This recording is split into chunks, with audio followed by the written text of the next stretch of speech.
I'm a billionaire. What if I told you that one of the most powerful men in African banking, a man who chairs a financial empire spanning over 20 countries, started his career selling photocopiers door to door?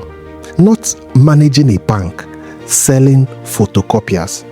A man who graduated with a lower second class degree, who had no powerful family name, no inherited wealth, and no shortcut, who walked into offices that didn't want him and kept working.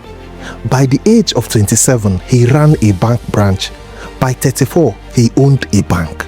And by the time he was done, he had built an empire that stretches from Lagos to London, funded $100 million of his own money to train the next generation of African entrepreneurs, and earned a place on Time magazine's list of the 100 most influential people in the world.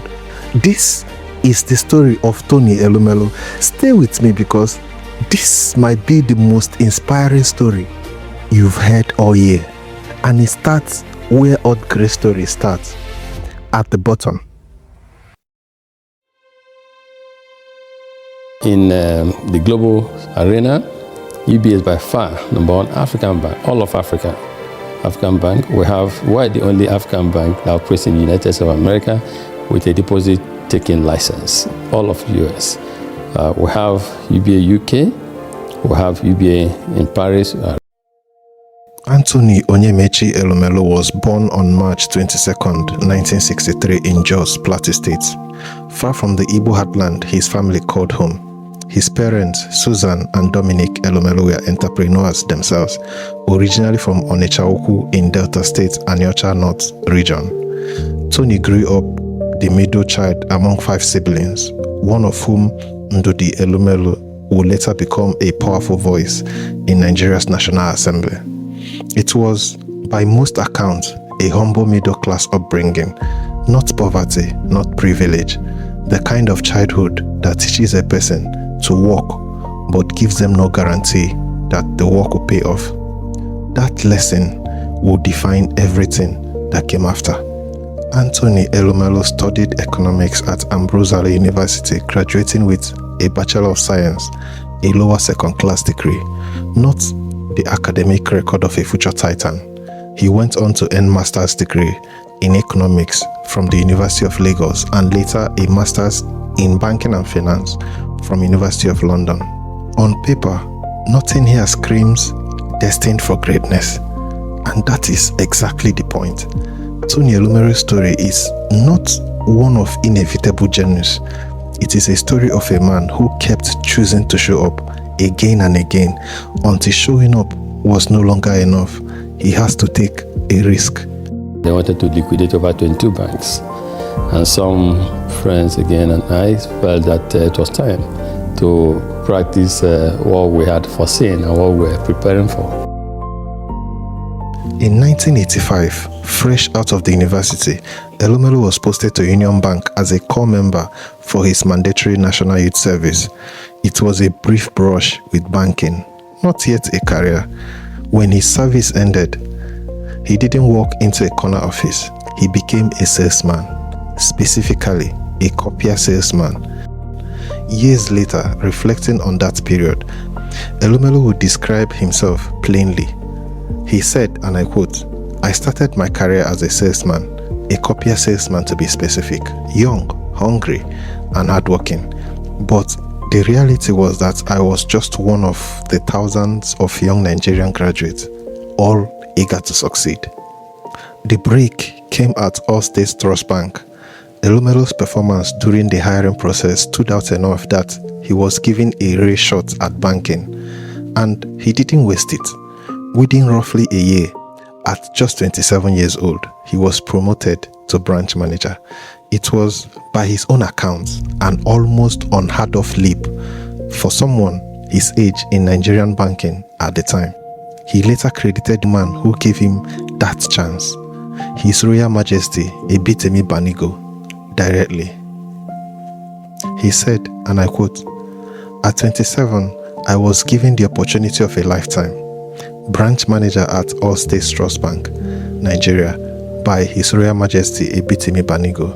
Many doubted a young man could lead a bank branch.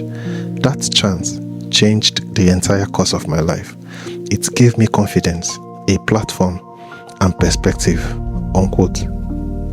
This is the turning point most documentaries about Elumelu skip past too quickly. Not the merger, not the billions. This moment, one person willing to bet on an unproven 27-year-old is the hinge the entire rest of his life swings on. By 1997, Elumelu was no longer content to manage other people's institutions. He assembled a small group of investors and did something almost nobody else wanted to do. He bought a struggling, near-failing Lagos bank called Crystal Bank.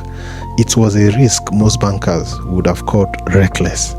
Crystal Bank wasn't a shiny asset, it was a liability with a banking license attached. But Elumelu saw what others didn't, a platform.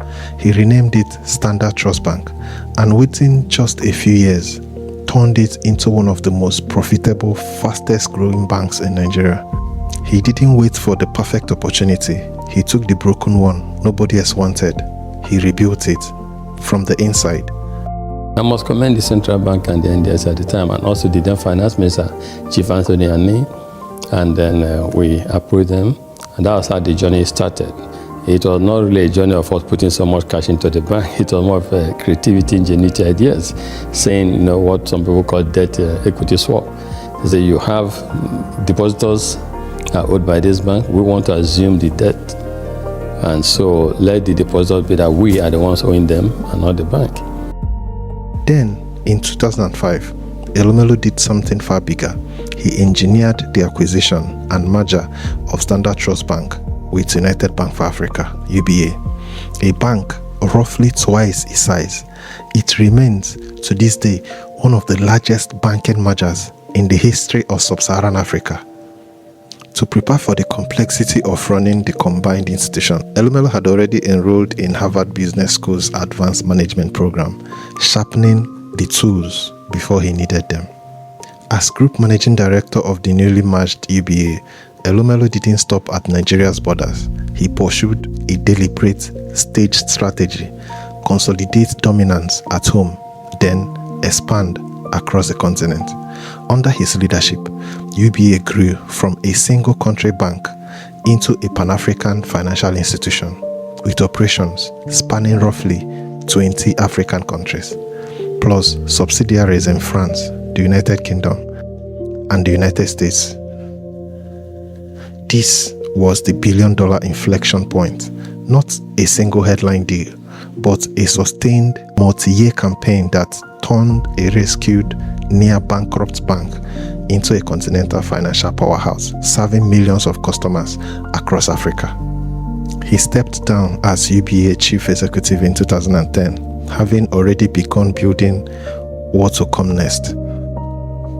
In 2010, the same year he left UBA, Elumelu founded Heirs Holdings, a family investment company that would let him do at scale what he would always done instinctively: spot undervalued, struggling assets and rebuild them. Through Heirs Holdings, he took control of the Transcorp Group, Nigeria's largest listed conglomerate, with interests spanning hospitality, oil and gas, and critically, power generation, including the acquisition of Ughelli power plant, aimed at addressing Nigeria's chronic electricity shortages.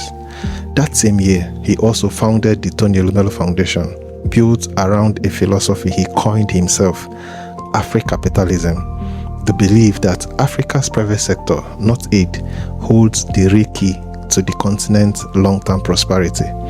In 2015, he backed that philosophy with a $100 million personal commitment to train and fund 10,000 African entrepreneurs over 10 years. By the mid-2020s, the Foundation's entrepreneurship program had trained well over 2 million young Africans across more than 50 countries.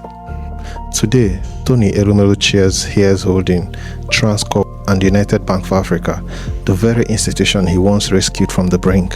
He's been honored by the Nigerian government as a commander of the Order of the Federal Republic, recognized by Belgium's Royal Court, and named by Time among 100 most influential people in the world. But ask people close to the story, and they will tell you the headline is in the titles. Is the chain reaction. One man gave an unproven 27-year-old a branch to manage. He turned that chance into a bank. That bank became a continent-spanning institution, and that institution funded thousands of entrepreneurs who are now building their own companies, passing the same kind of chance forward that once changed his life. Somewhere right now, there's a version of that 24-year-old copier salesman, not in Lagos, maybe in Nairobi or Accra, or wherever you are watching this from, underqualified on paper, overlooked in the room, waiting for someone to say yes. Tony Elumelu's story isn't proof that the system always rewards hard work. It's proof of something smaller and maybe more useful. That one yes at the right moment in the hands of someone who refuses to waste it can rewrite everything that comes after. The only question this story leaves you with isn't, could you build a bank?